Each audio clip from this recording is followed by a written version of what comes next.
Question number third देखिए बेटा।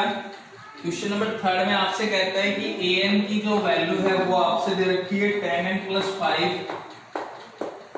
an की value tan n upon 5 upon n square दे रखी है। कहता है कि इंडिकेटेड टर्म आपने फाइंड आउट करनी है, a11 फाइंड आउट करना है। बस बेटा n की वैल्यू 11 रख देना आप, n into 11 प्लस 5 अपॉन 11 का स्क्वायर। इसको सोल्व कर देना, आपका रिजल्ट आ जाएगा बेटा।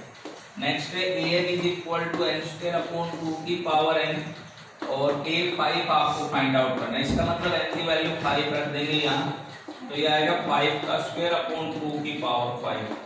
तो 5 का स्क्वायर 25 और 2 की 5 का मतलब 2 into 2 into 2 into 2 into 2।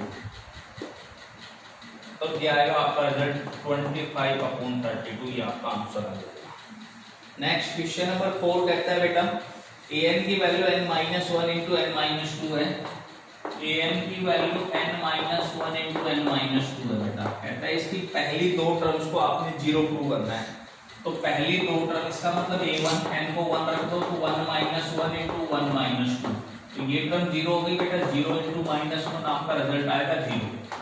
Second term निकालते हैं, तो n को 2 रखेंगे तो 2-1, यहाँ 2 रखेंगे तो 2-2। ये टर्म 0 होगी बेटा, 1 into 0 तो रिजल्ट 0 आ गया। यही आपसे कह रहा है कि पहली दो टर्म 0 है और उसके बाद इसके फिफ्थ टर्म फाइंड आउट करनी है आपको। n की वैल्यू 5 इसमें रखनी है बेटा। क्वेश्चन नंबर 6,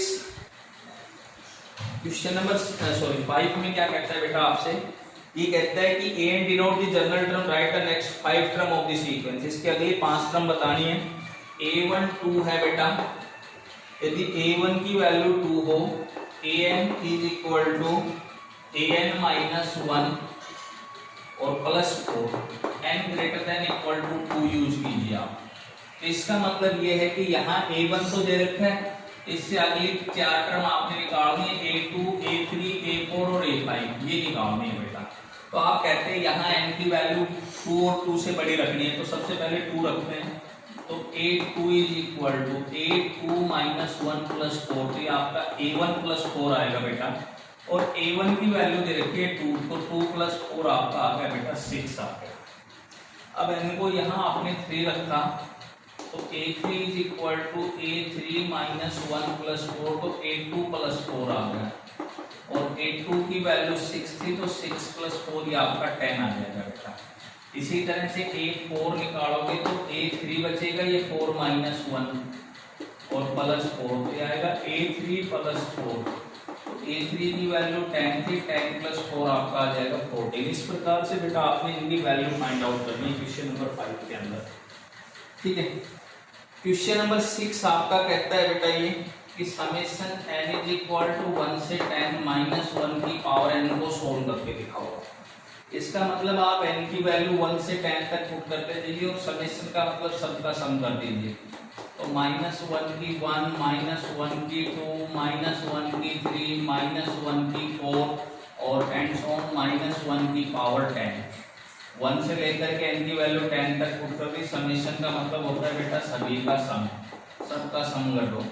पहली टर्म आपकी -1 आएगी, दूसरी टर्म आपकी +1 आएगी, तीसरी टर्म आपकी -1 आएगी, चौथी टर्म आपकी +1 आएगी। इसी प्रकार से 9 करोगे तो वो -1 आएगी और 10 करेंगे तो +1 आएगी बेटा। तो सारी टर्म आपकी आपस में कैंसिल हो जाएंगे, तो आपका रिजल्ट जो आएगा वो क्या आएगा बेटा 0 आ जाएगा। 99 टर्म्स का सम बताना है, 1 -1 +1 -1 +1 -1, तो 99 टर्म्स का सम बताना है बेटा। तो 98 टर्म्स तो आपकी कैंसिल हो जाएंगी बेटा। इस प्रकार से 98 टर्म तो कैंसिल हो जाएगी, तो लास्ट जो बचेगी वो 99 वाली जो टर्म है वो बचेगी। तो आपका आंसर क्या आ जाएगा बेटा +1 आपका आंसर आ जाएगा। एक्सरसाइज का लास्ट क्वेश्चन देखिए बेटा, ये कहता है an की वैल्यू दे रखी है, an की वैल्यू दे रखी है an² plus bn plus c दे रखी है बेटा an की वैल्यू। अब a1 की वैल्यू 10 है, a2 की वैल्यू आपके पास 19 है और a3 की वैल्यू जो दे रखी है बेटा वो 32 दे रखी है।